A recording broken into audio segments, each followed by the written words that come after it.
When Bob Iger came back to the Walt Disney Company as CEO, he made it his personal mission right off the bat to dissolve anything with Bob Chapek's name on it. That included firing Kareem Daniel from DMED right off the bat, and another thing he did was dissolve Bob Chapek's Metaverse division that was supposed to be the future of theme parks and Disney branding going forward. And now, not that long after, it sounds like Bob Iger is starting up a new division that sounds suspiciously like the exact same one that Bob Chapek closed down. Let's talk about what's up with that on That Park Place. Let's get to a story out of, first of all, Yahoo Finance, but there's two elements to this one. Okay, guys, when Bob Chapek left the company, was terminated from the company, not for cause, by the way, we've looked at the SEC filings, there was one of his choice divisions that was eliminated without prejudice. Actually, it probably was with prejudice. We're going to talk about that one here, but it looks like the Disney company might be going back to what they said they were getting rid of before and trying to pretend like they are now innovators for doing what Bob Chapek did all along. Walt Disney to coordinate AI and mixed reality applications. Mixed reality, is that where you send out one story that is a complete lie and tells everybody that you're doing well, and then you try to hide the story that you don't want them to notice? By the way, tomorrow's going to be a great time for that, Bob. We'll be watching on November the 6th to see what Disney announces that they don't want to be noticed. Walt Disney has set up a new business unit dedicated to coordinating the company's efforts in artificial intelligence and mixed reality, reports Reuters. The company aims to integrate these technologies across its film, television, and theme park divisions, called the Office of Technology Enablement, otherwise known as OTE. The new unit is led by Jamie Voris, the film studio's chief technology officer. So it's OTE from the CTO.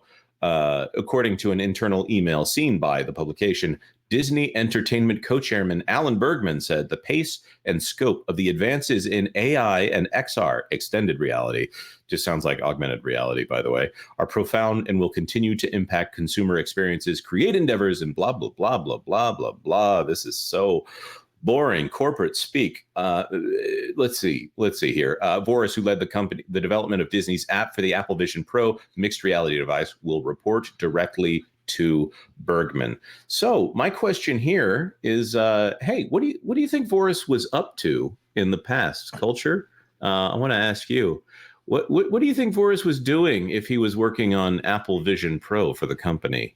Where would he have been working a few years ago? Well, he'd be working on augmented reality. Mm-hmm. So he could have been working on some tech surrounding some virtual reality attractions and things like that. Yeah. I see. You threw me off guard with the story because I thought you were going to tell me DMED was coming back, but instead, no, that would be fascinating. No, the only DMED is the DMED that exists in Bob Chapek's heart, where he gets to say where everything goes. He doesn't want an official department for that. He wants to do it himself.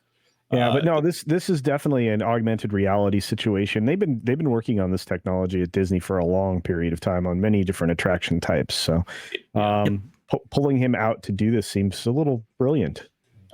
Let's continue reading on, and Vash already knows the word that I'm looking for here. Not the one I gave, of course. No, it is, and you're making a very good point. Culture. Disney's divisions are actively exploring the potential of augmented reality, virtual reality. You guys, I don't know if you know this, but VR is short for virtual reality. That's only been a term that's existed since the 90s or before. I thought it was Valiant Renegade. Yeah, I do like that VR. And mixed reality, which blend digital elements with the physical world and create entirely simulated environments. Like a universe that's not the regular universe, but it's like another universe that exists within this universe. Getting a little closer here. Vash, rescue me. What is going on here?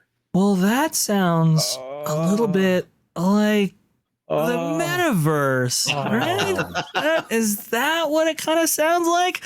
Again, this was an idea championed by Bob Chapek. Actually, going back November 17, 2021 is when this article was actually published. This by Scott Kirshner here. Very interesting stuff. Goes on to say Chapek says the concept of the metaverse is still kind of amorphous, but he's convinced that it'll be part of the entertainment giant's future. Well, yes, he was correct about this, opening up new ways for its filmmakers and Imagineers to tell compelling stories. To do that, we need to look at storytelling through the eyes of technology so that the technology itself is hidden. People don't want to see the core technology beneath the experience. They just want to say, how did Disney do that? The next horizon in that is the metaverse. There's been a lot of talk about this recently and a lot written about it. It's kind of amorphous. It's a little bit hard to understand because it has not yet been created. It talks about how they want to blend experiences from Disney Plus and even the... Oh, go ahead. Well, when I think of Chapek, I think of a very poetic soul. So it's obvious that he never met a verse he didn't like. That's pretty great. Well, there's going to be multiple universes combining into one right here, or at least that was the plan for Project M or this metaverse concept right here. Later on, they would get a little bit more serious. 4 months later, February 15, 2022, this article out of Variety, Disney taps Mike White to lead the metaverse strategy. And then he was actually asked about it, Bob Chapek that was, in September of 2022, talking about how, what this would actually look like. And he actually brings up the fact that they would integrate the theme parks into this metaverse concept. That's kind of the first time that we had heard the integration of something like this. Now, if we go back to Jonas's article right here from Yahoo Finance, they actually talk about how, let's see here if I can find it. Meanwhile, Disney has been assembling a specialized team to explore how emerging technologies can enhance experience in its theme parks for consumers at home. We can only anticipate that the theme parks would play a role in this as well. Again, what's old is new again.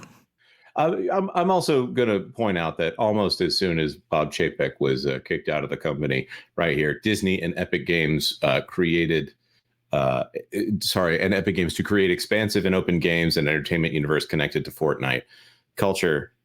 You and I have talked for a very long time about the fact that Epic Games is trying to get their foot in the door for the metaverse, and they have a great foot in the door here because of how this is all set up. There's going to be a follow-up on that gameplay, but Culture, can you speak to essentially what's going on here with Epic? Well, Epic has been trying to work their way in the door, as you mentioned, but they have a great opportunity because if Disney is investing in this direction and they're trying to form their own virtual community over at, Epic Games platform for Fortnite and other things, your virtual Disney experience could be done right there. And it really does open up the whole idea of building a world or a universe with Disney at the center, but that'll allow them to, move forward in other directions.